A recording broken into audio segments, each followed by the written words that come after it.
क्योंकि 10 मिनट का वक्त दिया गया है और मेरे बाद हमारे मौलाना सईद हुसैन चिश्ती तुर्कमान सज्जादा नशीन मासूम पीर, उनका भी बयान सुनने के काबिल है। उनका बयान बहुत निराला लेता है, उनका भी बयान हमको सुनना है। उसके बाद क्या है, यादगीर के मौलाना नक्शबंदी साहब भी जलवा अफरोज हुए हैं, उनका भी थोड़े दिन में पेश पर आने वाले हैं।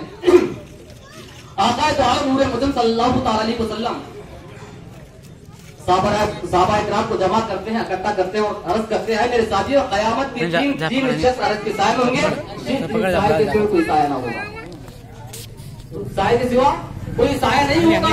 तो जब साहबा इकराम अर्ज करते या रसूलुल्लाह सल्लल्लाहु तआला अलैहि वसल्लम पिता का उम्मी वादी हमारे माँ बाप पर कुर्बान हो जाए, या रसूलुल्लाह बताइए कि तीन शख्स कौन है, या रसूलुल्लाह सल्लल्लाहु तआला अलैहि वसल्लम बताइए कि वो तीन शख्स कौन है। तो जब आका दो आलम नूर मुजस्सम सल्लल्लाहु तआला अलैहि वसल्लम फरमाते हैं, ऐ मेरे साथियों, जो मेरे गमगीन उम्मत की कमजोर करेगा और जो मेरे सुन्नत को जिंदा करेगा और मुझ पर दुरूद शरीफ पड़ेगा। एक मतलब आका दो आलम नूर मुजस्सम सल्लल्लाहु तआला अलैहि वसल्लम चंद सहाबा को लेकर एक जंगल के रास्ते से गुजर रहे थे। कहां से? एक जंगल के रास्ते से गुजरते हुए देहात को जा रहे थे। वो रास्ते में क्या है, झाड़ भी बहुत थे और झाड़ में चुड़ियों की घोंसले थे, यानी चुड़िया की घोंसले थे और साहबा जा रहे थे। आका आलम नूर मुजस्सम सल्लल्लाहु अलैहि वसल्लम साहबा के सामने थे और एक साहबी पीछे आकर क्या है, जो दरख्त में जो चुड़िया का घोंसला था उस घोंसले में चुड़िया के बच्चे थे।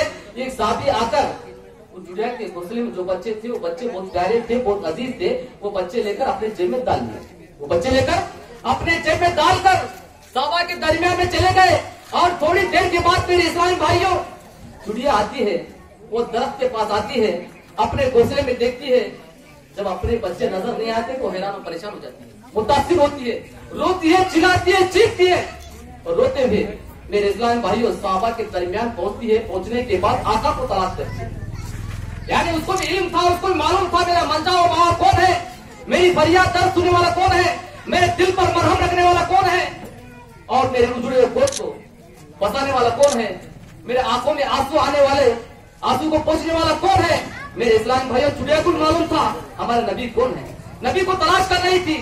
जब नबी क्या है, आका दो आलम सल्लल्लाहु अलैहि वसल्लम तमाम साहबा के सामने थे। जब चुड़िया को जब आका दो आलम सल्लल्लाहु अलैहि वसल्लम नजर आए, नजर आने के बाद आका के सर पर जाकर क्या है, रौंद फिरने लगी, चक्कर लगाने लगी और चीखने लगी, चिल्लाने लगी, अपने बच्चों की दरियाफ्त करने लगी। जब आका दो आलम सल्लल्लाहु अलैहि वसल्लम जब अपना चेहरा उठाकर देखा चुड़िया की तरफ, फिर आका दो आलम सल्लल्लाहु अलैहि वसल्लम साहबा से मुखातिब होते हुए कहते हैं, ऐ मेरे साथियों, इस चुड़िया का दिल किसने दुखाया, इसको किसने रुलाया, इसका गोद किसने उजाड़ा। तो मेरे इस्लामी भाई उसी आसमान में साथी आते और आकर अर्ज करते हैं, या रसूलुल्लाह सल्लल्लाहु अलैहि वसल्लम, इस चुड़िया के बच्चे मेरे पास है, ये बच्चे बहुत प्यारे थे, मुझको बहुत अजीज लगे और बच्चे मैं लेकर आया हूँ। आका दो आलम सल्लल्लाहु अलैहि वसल्लम फरमाते हैं, ऐ साथियों, किसी का दिल दुखाना, किसी को रुलाना, किसी का गोद उजाड़ना, ये अच्छी बात नहीं है, उसके बच्चे उसको लौटा दो।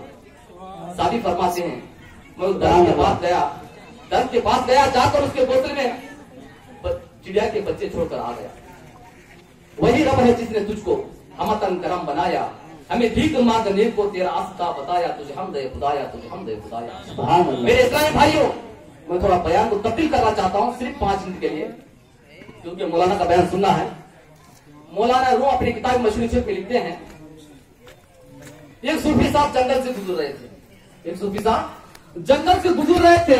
जब जरी जंगल में गए, वहां जाने के बाद क्या देख रहे हैं, छोटा सा बच्चा है, उसकी उम्र बामुश्किल 8 साल की होगी, सर सजदे में रखकर सारों खता रो रहा है, सर को सजदे में रखकर सारों खता रो रहा है। सूफी साहब फरमाते हैं, मैं थोड़ा करीब गया तो देख रहा हूँ कि छोटा सा बच्चा है, बहुत आहो बका के साथ रो रहा है।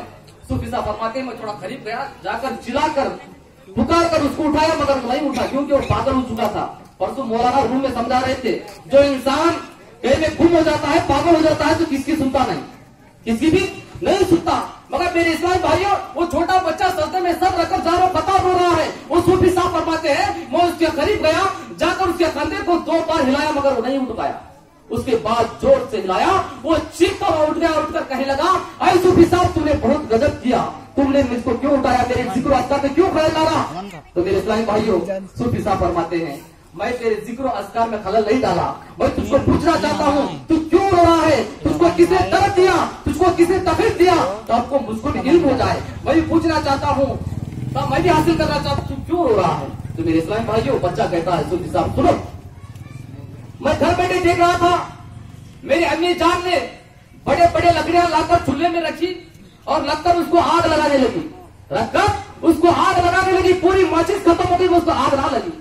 उसकी बाद मेरी माँ ने घर के बाहर जाकर छोटे छोटे चूरे चुनकर और लाकर क्या है चूल्हे में बड़े लकड़ियों के नीचे रख कर क्या है मेरे इस्लामी भाइयों उसको आग लगाई, तो आग लग गई। और वो बच्चा कहता है सूफी साहब मुझको दर्द मिल गया, कहीं ऐसा ना हो हशर के मैदान में अगर अल्लाह अज़्ज़वजल जब जहन्नुम को भड़काएगा, बड़े बड़े कुफार और मुशरिकीन को, अबू जहल, अबू लहब, फिरौन, नमरूद, उतबा, शोबा, कबीर जैसे कुफार को जब जहन्नुम में डालेगा, जब उनको आग ना लगेगी, कहीं ऐसा ना हो मुझको छोटा चूरा समझकर बड़े कुफार के नीचे फेंकना। इसलिए मैं ज़ारो फता रो रहा हूं, इसलिए मुझको दर्द